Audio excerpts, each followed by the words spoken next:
This is the Daily Dispatch podcast with your business correspondent, Ted Keenan.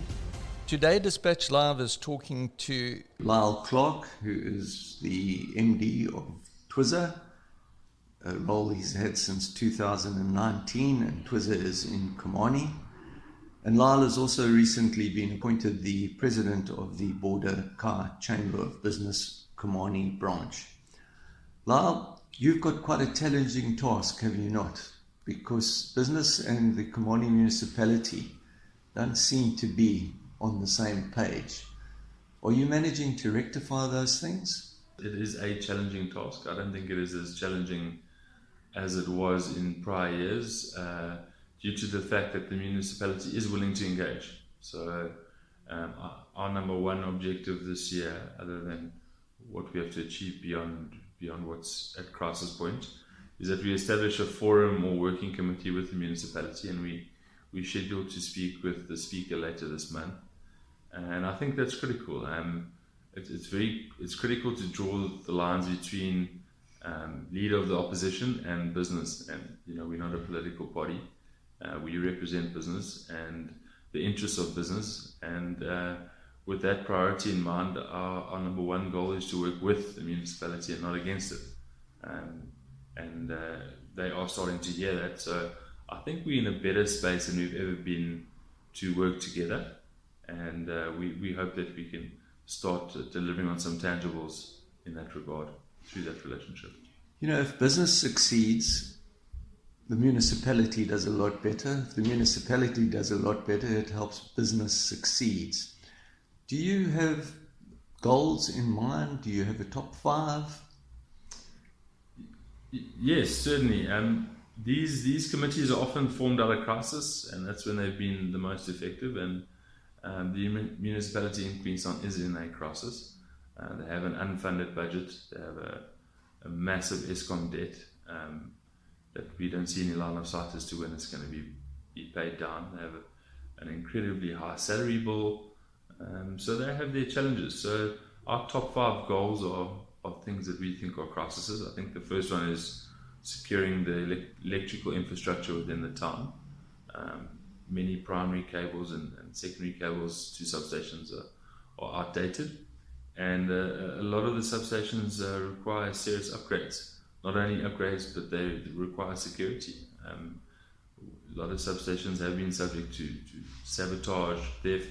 So I think number one goal is to ensure that our electrical infrastructure for the town is secure. Load shedding is bad enough for businesses, but when that problem is exacerbated by the inability of the municipality to provide secure electrical supply when there is electricity, for me that's just not good enough. So in doing that, just getting some comfort around the reduction of the ESCOM debt, I think that is a longer term challenge, and there are a lot more factors at play there, but that is something that we do need to chip away at and work on. Long term, it's not Enoch Nkajima's, it's not within their scope. It's within the Chris Hani district municipality scope. But at the moment, we have an abundance of water. We've been blessed with a lot of rain. But long term, we have to look at water infrastructure and what the plans are to secure water infrastructure for generations to come.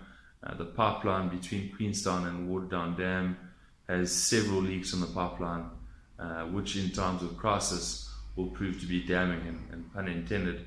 So I think getting some comfort as to the long-term plan around water infrastructure is going to be critical. And then there are easy quick wins. Our road infrastructure in Queenstown is diabolical. It's nothing short of shocking.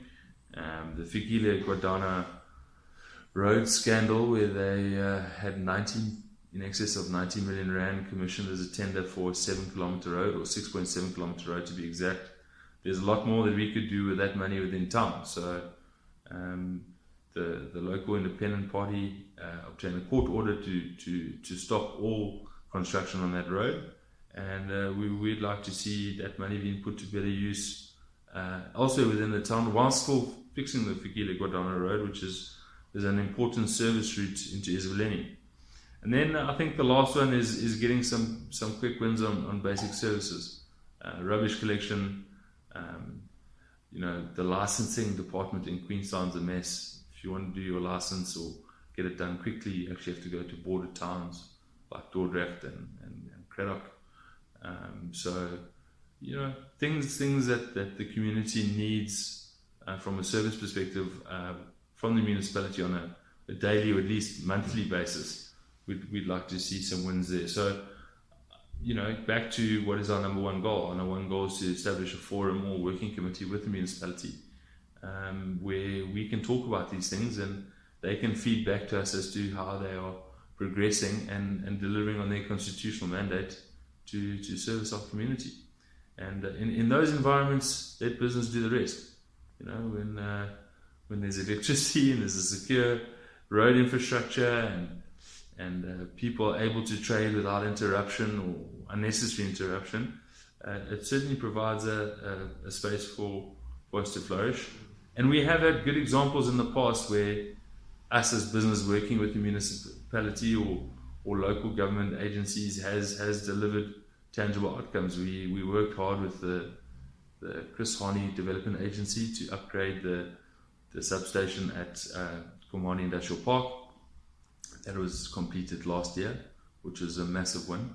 That substation was at major risk, and we're now busy working with them to ensure that the water reservoirs which supply the towns, we've put an application for capital to be allocated to upgrade that, which is exciting as well. So there are examples where we have worked with the municipality or government agency, and together we have achieved some good. So it's certainly fertile grounds from which to work with, and I think if we can approach it without emotion and within the best interest of the community and the society at large, I know that we can deliver on some tangible outcomes. You speak like an accountant, which is probably reasonable because you are an accountant. Why don't you give Dispatch Live just a brief rundown of your career and leading to where it is today? Yeah, thank you. I'm a proud accountant, a proud academic, proud nerd. I studied at the University of Stellenbosch, finished with honours in B accounting, completed my articles at Deloitte in Cape Town. 3 wonderful years there. What an amazing business. They really upskill you to be the best version of yourself. So I owe a lot to Deloitte and the opportunities that they offered me. I was fortunate enough to have 3 months with them in San Francisco, in California, before returning to Deloitte Consulting in Johannesburg, after which I spent a brief time and then joined our family business. But I'm really proud of my accounting background. Accounting teaches you to get into the detail, even though you might not have a technical understanding. It is good to understand it from a ones and noughts perspective. And getting into the details is a skill not easy to come by. So that and just excellent people's skills that it teaches you, being able to work with a team, being able to confront what the issues are and what the result is, being able to assess risk, understand risk, manage risk. So yeah, really grateful for my accounting journey and how I have been able to apply to business. Komani is quite an isolated town. It's not a major centre and that sort of thing. Has it been able to withstand, from a business perspective, the ravages of the pandemic? Komani, interestingly enough, is a hub into the old Transkei. It attracts. It might be an outdated stat, but at the time, the stat, and I heard this sort of 4 to 5 years ago, that Komani attracts 1.5 to 2 million unique shoppers a month from surrounding towns. So it's a really important business hub for surrounding towns like Dordrecht, Lisle, Martino, Tarkestad, Cathcart, and obviously it's on the N6, so it gets a lot of thoroughfare. You get all the traffic from Cape Town going into the Transkei through Komani, as well as all the traffic from Joburg into the Transkei from Komani. So, and then there's the East London Bloemfontein route. So Komani, there's a lot of activity. It is a place where a lot of entrepreneurial businesses have done well, and corporates are limited to, you know, your retail outlets, service stations, and the like. Really good community, people who want to see the town do well, who love the town. It is a beautiful town on a good day. It's surrounded by stunning mountains, and it's big enough and it's not too small, you know. So it's a town that certainly surprises you, although a lot of people only experience driving straight through the middle of town. But business has had its challenges with the municipality, and we've had our moments where we've had to question whether we want to continue to invest within the town. But between our Crickley Dairy and Twiza businesses, we've committed between 150 to 200 million rand in expenditure in the last 2 to 3 years to the town. So we certainly intent on investing in the town, and you know, the businesses provide they play a significant role within the community. You know, we've employed families in the community for generations or 2 decades, and you know, those people have kids, they go to the local schools, they go to the local doctors. You know, they buy cars, they get their tires changed, they fill up the, you know, the economy kind of works. So the businesses within Komani play a significant role within the town, and you'd be surprised. You know, you've got Just Milk and number 2 piggeries, which are also based out of Komani, and number 2 piggeries is the biggest. Dave Osborne's the biggest pig farm in the Southern Hemisphere. But True to Snacks, which is a phenomenal business, which is in Komani Industrial Park as well. You've got Dukatole Bricks, you've got Dorper Wind Farms, which is not too far away in Maltino. So there's certainly enough business activity around, and a lot of people with vested interests within the town, and that's what makes our job so important. We have to deliver. From our perspective, it's just too big to fail. So we've got to make it work, and we're here and we're committed, and that's what we're going to do. Are you attracting new businesses? When I say you, is the town attracting new businesses? So when I say they, I talk about the Chris Marty Development Agency. They just had a small business development in Durban where they committed 1.9 billion in infrastructure to invest into the town. Obviously, delivery on that remains to be seen. But it seems to be, it was a development summit that was held a month ago. It seems to have attracted the attention of a lot of local ministers and the like. So it remains to be seen whether, you know, those will attract new businesses. But there's ongoing construction within the town. The retail space still seems to be a space which they haven't developed completely. So there's a lot of opportunity there as well. You know, if people come from surrounding towns to work in Queenstown, so that drives a lot of need from a housing perspective. Really difficult to buy a house in Queenstown. Not a lot of houses on the market. Rental prices are actually quite high. So I think, you know, there's a lot of opportunity within Queenstown as a small to medium enterprise, and just again, that's what makes it so important for us to get our basic infrastructure right, because, you know, if you fail to have it right, anyone who's erring on whether they should invest in Queenstown or not will be deterred, and business will be driven elsewhere.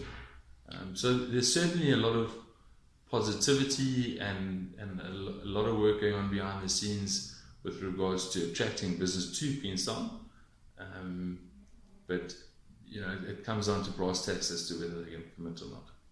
Is there any likelihood that tourism will be increasing in Queenstown? A number of the smaller towns in the old border area are doing quite a lot as far as upping their appeal for tourists, Bedford being one.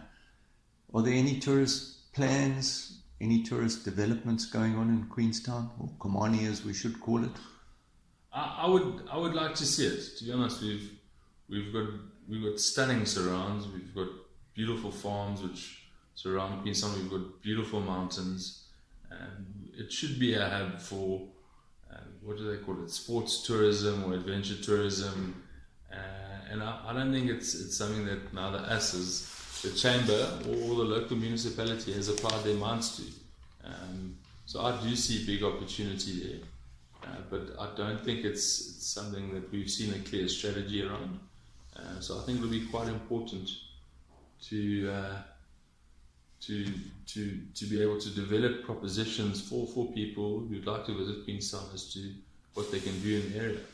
The aspect of game farming combined with normal farming has a spin-off, and that is hunting. Apparently, Americans love coming to South Africa to hunt. Are there any farms that you know of out there that are taking this opportunity and making it work? There are plenty of farms in the surrounding Cradock and Tarkisat areas. Obviously, we were old, ex-farmers. We believe in hunting. It's a responsible wildlife management. It's not a tactic. It's just what you got to do to manage wildlife. And there's several farms that Queenstown, the airstrip in Queenstown, in Komani. The airstrip in Komani is 1.2 to 1.6 km long. It's enough to land a jet there, and you often get these planes flying in, bringing hunters from overseas. So the local hunting industry has done really well, especially since the relaxing of the COVID restrictions, which has been really exciting. So continues to see a lot of opportunity there. And funnily enough, the Komani airstrip is one of the few airstrips between Cape Town and Durban that has Jet A1 fuel. So we've actually created a little business, not we, our chairman, Mark Sard, has created a little business there, guys stopping to fill up, which has been quite good for the local club. And again, certainly, there again, you've got a really good airport which is in great condition, which makes bringing in these tourists extremely easy. And that's something we've just got to work harder on from a proposition perspective. What is our tourism proposition? What can we work with? Can we stay in our lane? And, not try to be something that we're not. And whatever we decide to do, make sure we do it extremely well. I think that's going to be quite critical. Dispatch Live listeners and readers would feel cheated if we did not mention your close relation, Ken Clark, your father, as opposed to a close relation. He's moved into politics. He's always wanted to make a difference, and he's always quite bravely taken on the municipality. How are things going with him and his independent party? My dad will tell you he's a reluctant politician. He got into it because he had to. We have a lot invested in the town, and with the amending of the Electoral Act, which provided that Dr. Michael Louis has done an incredible amount of work in this regard, which provided that independent candidates could stand for local election. It provided us with an opportunity to have a voice and represent communities that were tired, really tired of promises not being delivered on. And he's certainly done an incredible job in gaining support within the region. So he only campaigned for 6 months, and not with. There were a couple of individuals who helped sponsor him, but otherwise it was very much self-funded. He got 5 seats on the local council, but what we're seeing is that he is gathering steam, and he's getting a lot of support from the local community, and a lot of people saying to him that we're behind you and we know what you stand for. And when there's a crisis, they call Ken Clark, because they know that he's the only one that is going to stand up and really be counted. Case in point, the Western substation has been a bane in the lives of many businesses on the western side of Queenstown, and my father has been significantly involved in trying to restore or working with the local team to get this substation back into working order. And he's not going anywhere. He's invested, and anyone who's met him will know that he doesn't back down from a challenge, and that he won't stop until he can't. So he is also intent on working with the municipality and not against the municipality. But where the municipality steps out of line, he will take on his responsibility as leader of the opposition to hold them to account, which we're extremely proud of. Lisle Clark, thank you very much for talking to Dispatch Live, and good luck with the Komani branch of the Border Car Chamber of Business. Thank you, Ted. Much appreciated.